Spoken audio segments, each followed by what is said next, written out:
Just checking the roving mic. Everybody's hearing that okay? Yeah? Everybody happy with that? Blah, blah, blah. Talking rubbish.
Good morning.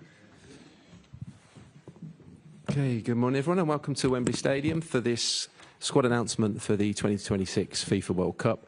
Before we get underway, Thomas will begin with a few opening remarks and then we'll throw it open to 2 questions per person. Yeah, good morning everyone. Thanks for coming, and of course you saw our squad selection for the World Cup, which is an exciting day for me and I think for everyone selected. I think from day one we were very clear that we are trying to select and build the best possible team, which is not necessarily to select and collect the 26 most talented players. Teams win championships, it's as simple as that. And what we are trying to achieve in summer can only be achieved as a team. That in mind, we chose a very balanced squad. We chose 3 goalkeepers plus Jason Steele. I want to take the opportunity and thank Jason for being brilliant and thank Brighton for being so cooperative and supportive. We choose 9 defenders for 4 positions. We chose 7 midfielders for 3 positions, and we chose 7 strikers for 3 positions. I can assure every fan in the country that we have 26 100% committed players in camp with us, who know their role, who are ready to buy into their role on and off the pitch, and who are ready and committed to the idea of team spirit and being unselfish. The squad, I think, has a significant number of players that will compete for starting minutes and starting places. That gives us also the chance to rotate on a very high level. And a significant number of players who carry the sportive responsibility on highest level. We have a huge chunk of usefulness in the squad. We have 6 players who won titles with the under-21s. We have Kobe, who is still young and has already won his titles. We have Nico O'Reilly on top, who is very young and has already won his medals. We have specialists with us, specialists for all kinds of different scenarios. When we're leading, when we're chasing a game, when we're chasing a result. We always said we want to be a strong set-piece team, so we have specialists for that, and we want to be a strong penalty team. We have specialists for that. And last, and for sure not least, we have a decent leadership group in camp. We have a decent leadership group with us in the World Cup. The leadership group took care and ownership in a very special way from September onwards.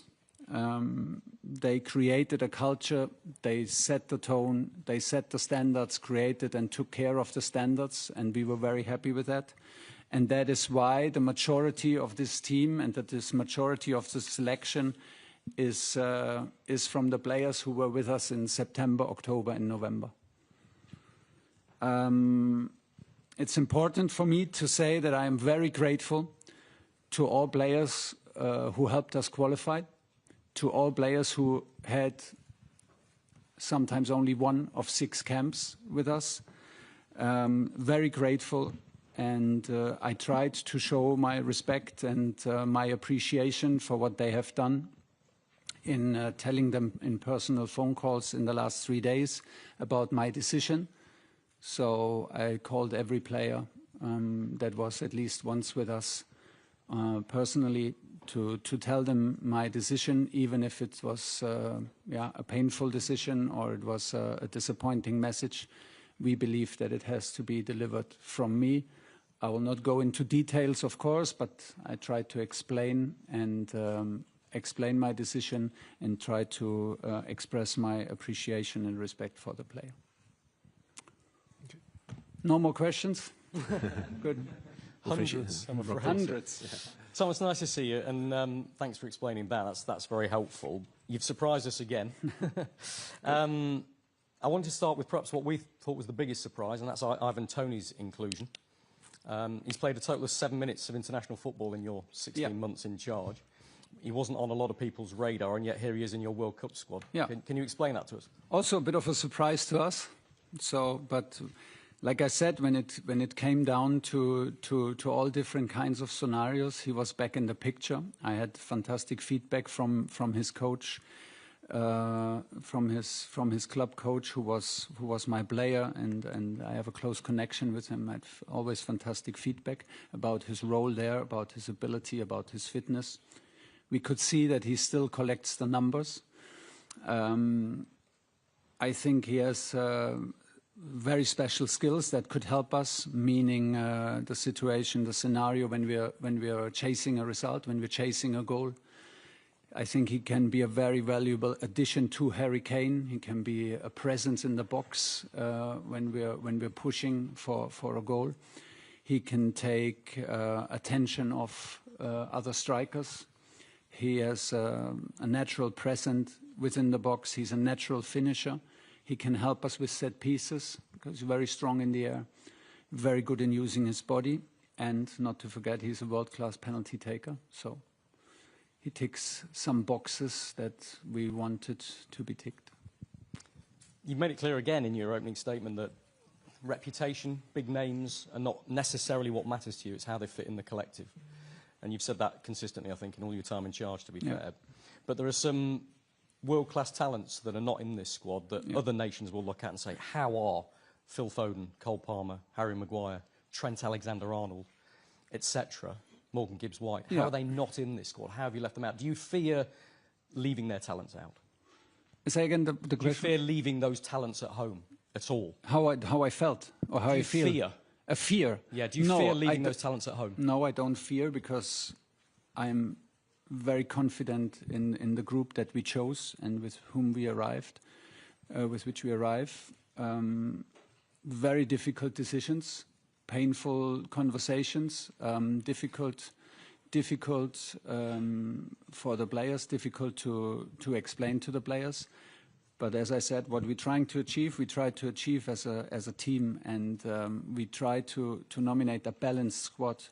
If everyone is selected, it was a given that from these 55 players, we have to leave some extraordinary talents, some extraordinary personalities at home. Either way, if we would have picked all these names, some other big 5 names would have been out, and we would talk about these names. So that comes with a job. I like these kind of decisions, even if they took us weeks and sometimes months to clarify the decisions. I think they bring clarity. I think they bring, in the end, a certain edge that is necessary. I tried to explain the reasons for the players. Could they be in camp? Did they do anything wrong? No. Could they be in camp? Yes, 100% sure. But for some of them, it's just the amount of players on a certain position. We didn't want to play the players out of position so much, and we want to give them a clear role, and it comes with difficult and maybe hard choices in the build-up to the tournament. Hi, Thomas.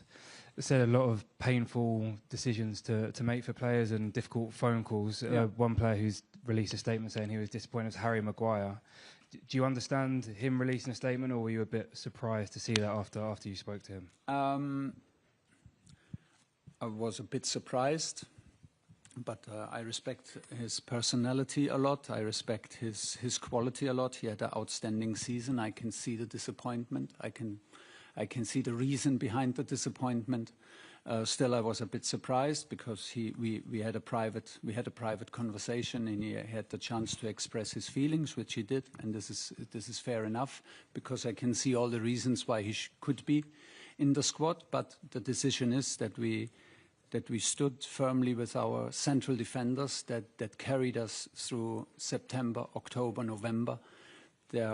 Some of them are part of a leadership group that took ownership and set the standards high, and we just it was a decision for these 23, for these 26 players, even if it feels that it's against individuals. Sammy. Hi, Thomas. Can you confirm, please, the makeup of the leadership group and how you came to make those decisions with regard to the identity of those players? And just a quick. How I decided who's in the leadership group? Yeah. or why you decided those? Well, we had a players were in? March camp and we had a June camp, and that it was pretty clear for us who should be in there. I see no value in sharing it with you, to be honest. So I will keep it to myself. It's a group of 5-6 players, and this is always like it's always a fluidity possible in the group. But they took ownership, they took care, and they were massively influential. And I was very, very happy with the way they acted and interacted and how they stepped up. So there is no need to change that. Just a quick one. Will you be inviting any extra players for the Florida camp to make up for the Arsenal players and Dean Henderson missing out because of their commitments at club level? Yeah, I think Dino is not an issue because we have Jason Steele in camp, so we can start with 3 goalkeepers and later we have 4. But yeah, we will take some young players out who will train with us and keep the squad in the size that we need. That we have all the possibilities also for the 2 friendly matches to take care about the minutes and the load of the players. So this will be Alex Scott is confirmed, Rio Ngumoa is confirmed, and Josh King, and there will be 1 more player which we cannot name because it's not confirmed yet. But I'm happy that these guys are with us, especially Alex, who was even on the list of 55 and had a kind of a disappointing phone call as well that he didn't make the first cut.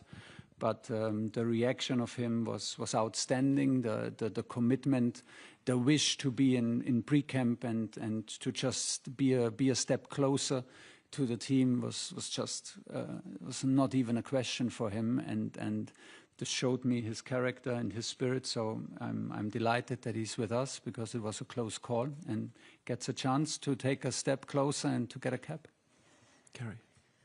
Thomas, a big day for you. I know how much you love your players, so I know it's been a really tough 48 hours, but you're brought in here to make tough decisions. You're a winner, 60 years of hurt now. What makes you believe you can win this World Cup?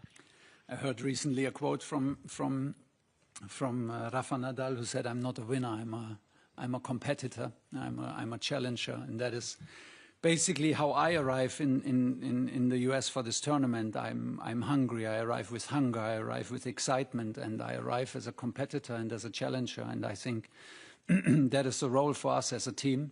That is how I want the team to play. This is how I want the team to develop, and this is why we picked that squad, and that's why I'm so sure that we picked the right squad. It is about building a brotherhood. It is about building excitement and a certain energy, and then I feel that we can transmit this to our fans who are either in the stadium or back here in England pushing, and once we get this energy right, everything is possible. So we said it very early. We will try to go all the way. We will try to win this tournament, but it's very, very quickly. It just makes no sense to try and digest the whole cake at once. We will chunk it up. We will try to have the best possible pre-camp, have a little break in between, and then go to Kansas, switch locations, and go into the tunnel to start the group phase. Where there is no doubt in quality is Morgan Rogers and Jude Bellingham. Some people will see that as a problem in terms of selection. How do you prepare to handle a very nice problem? I think they're just 2 of the names who are potential starters on the same position. I think there is still variety within these positions, so they can also play together. That should not be a problem. If they compete for one position through the tournament, I think it is possible to compete for a position as complices, and you don't have to be enemies. In the example of Morgan Rogers and Jude Bellingham, they're friends anyway. So we have a couple of others. We have Bukayo Saka and Noni who fight for the same place in the club, and I strongly believe that it is possible that you fight for your place and still push your friend, your colleague, especially in international football, to the best possible performance, and that will come back to you. And we took a lot of care about that exactly this energy is right. They know their roles. I have no doubt that we chose the right players. I have no doubt that Jude and Morgan will get along well, and I have no doubt that they will be both decisive for us. David. Hi, Thomas. You've picked John Stones, who hasn't played a lot of football for Manchester City this season, very experienced, but is he ready to play a meaningful part on the pitch for your team? Yes, otherwise I would not have picked him. He's excited to come, and I am excited to have him. I am a huge believer in John. I think he's a world-class player. He's an amazing character and a proven winner. He knows how to adapt to a winning culture. He knows how to adapt tactically on the field. He is still on highest level when I see him play, when I see him move. We analyzed a lot of his training data because I get your question. There's not a lot of proof in the last half of the season, unfortunately. The good news is he was available, so he was not out. He was available. The bad news was he wasn't selected as much as we all hoped for. But I think we can take advantage of our late start to the tournament in this case. We have still, I think, over 4 weeks until our first match. We will give him now. We will reconnect with our principals. We have the chance to let him play 2 friendly matches. And then I hope and I truly believe that he will have a strong tournament for us. Another player you have picked, Noni Madueke. Yeah. Why have you picked him over, say, someone like Jarrod Bowen or even maybe Cole Palmer, who could play on the right as well? Yeah, I mean, you mentioned Jarrod. Jarrod was just one of the players under the radar maybe, but he was just excellent in every camp. Excellent in every camp for us, and then gets the phone call that he's not on the plane. Does Jarrod suffer a bit from the situation at his club? It's difficult for him, and does Noni and Bukayo profit from the situation at their club? They play in finals. They back the Premier League title. They play in a Champions League final. So it's a question of concurrence. Without telling too much, the reaction of Jarrod was just outstanding. It just proved again what kind of character he is, how much he buys into the team spirit, even if it was a difficult one and a disappointing message for him. It was a very difficult choice to make. Noni was excellent for us in the matches that he played. I believe that he can be a difference maker. I even believe that he didn't play so regularly, but he's used to coming on, coming off, can be a big advantage. And I believe in his ability to change matches, in his ability to disrupt defensive organizations with his one-on-ones. So that was the choice. Ethan and Henry. Hi, Thomas. UK. Just over here. I just wanted to focus on one specific player that might have raised a few eyebrows. The left-back position, Jed Spence. You know, he's currently playing at Spurs. They're fighting for relegation at the moment. Yep. A lot of people are seeing that he's got no goals this season, no assists. I guess what was the specific tactical reason of choosing him? First of all, he was excellent in every single match that he played for us. He suffers from the third change of coach at his club. Since then, he doesn't get a lot of minutes. Of course, he suffers from the situation. He is part of the situation as well. He's a part of the situation at Tottenham.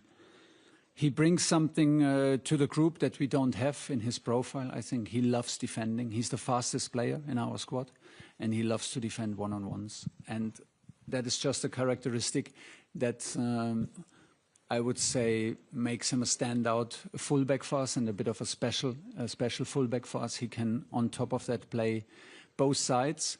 We had this discussion, to be very open to you, before the March camp with Chet. We said we're a bit concerned what is going on in Tottenham. You don't get the minutes. You don't have the impact that we want to see from you. If you come here in March, you have to prove yourself again, which he honestly did, because both of our fullbacks, Tino and Chet, were just excellent against Uruguay. And that was basically then was the decision that I can really trust him, and he brings something to our group which makes him unique.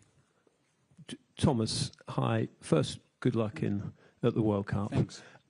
Secondly, you say that teams win championships and that it's not about the most talented players, but the history of the World Cup, it's Messi, it's Mbappe, it's Ronaldo, Romario, Zidane. Good. I mean, these are individuals who've won World Cups. How do you balance that?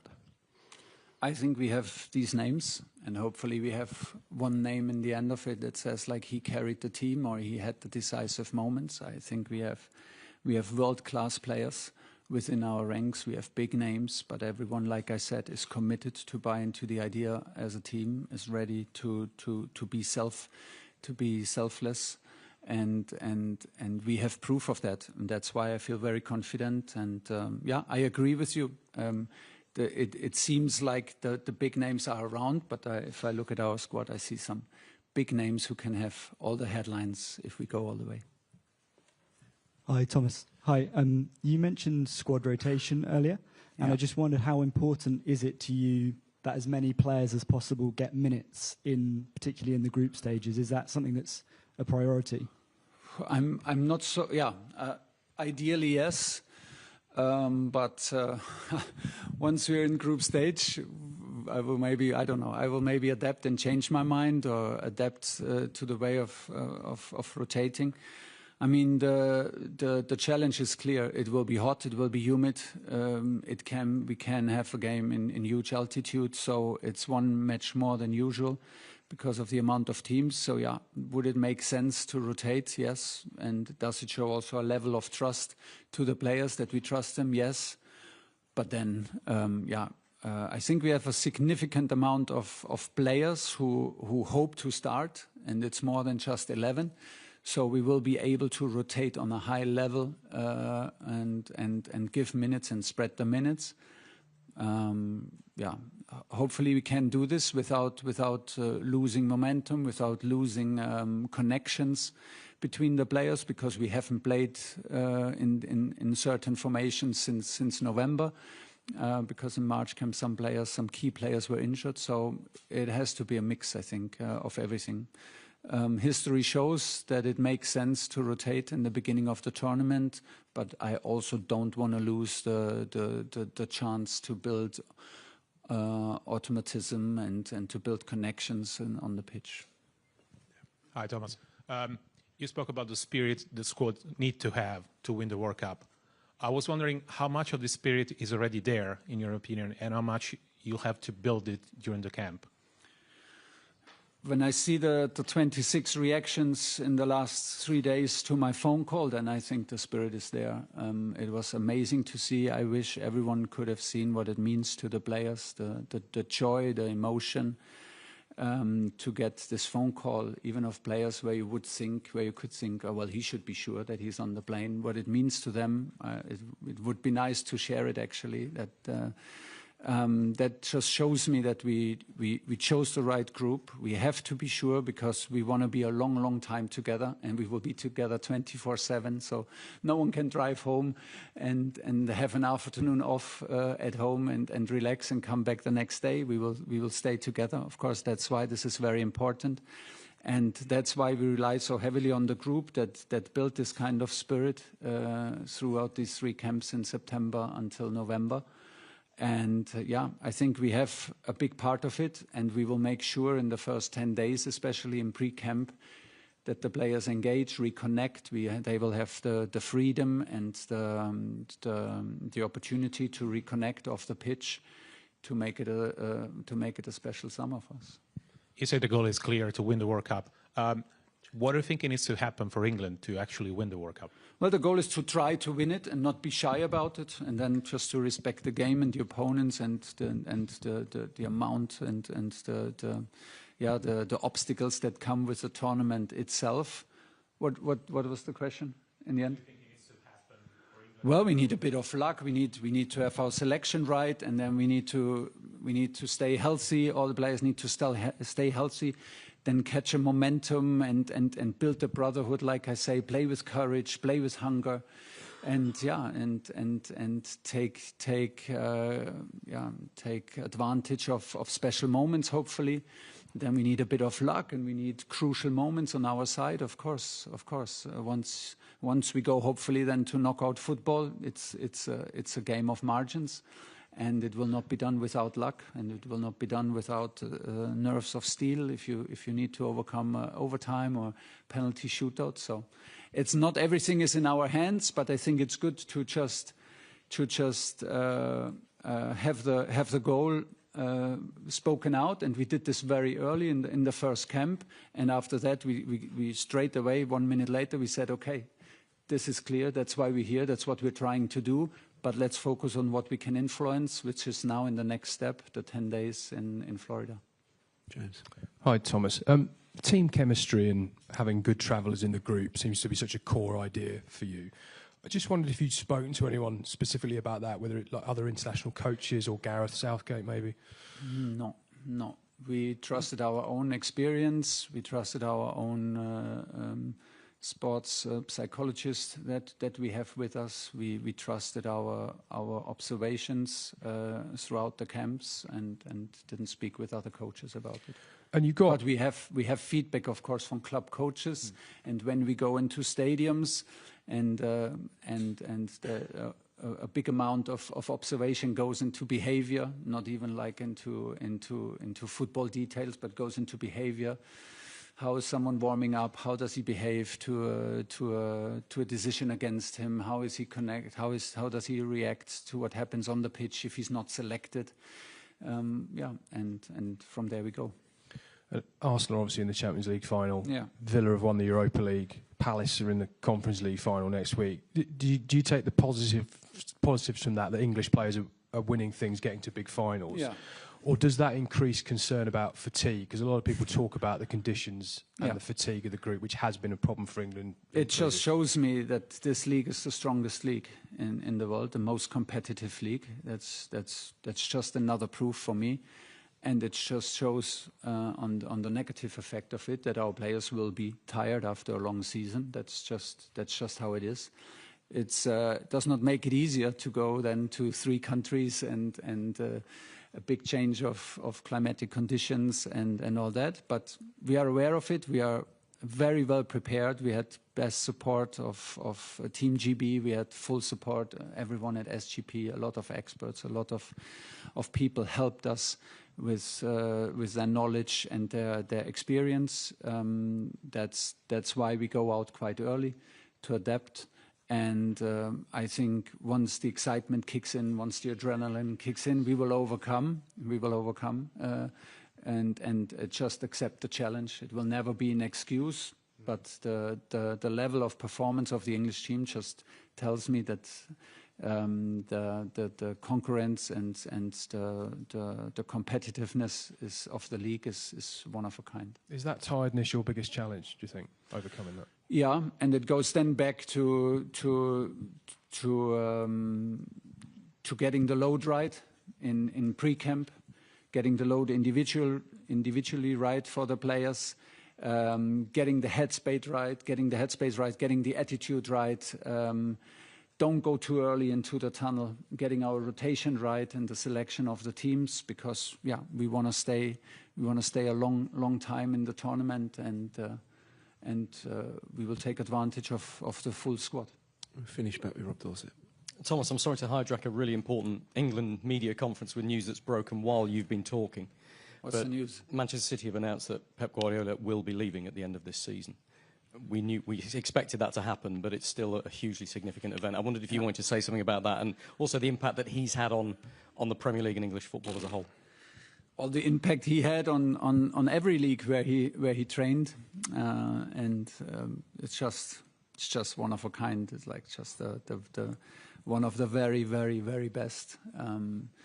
He made a big revolution with the way he played at Barcelona, and then he put everything upside down in the German league, and then he comes here and crushes every record. So it's just outstanding. There are no words that can describe this determination and this level of input. It's just highest level. And finally, this is a bit left field, but I wanted to ask you about the collaboration you had with the Beatles in announcing this squad, because it seems significant that you chose the song "Come Together" as well, after all you've been talking about. I was not involved in that. I saw it now today for the first time. I loved it. Good idea, and thank you for that. Okay, everyone, conclude it there. Thanks for your time.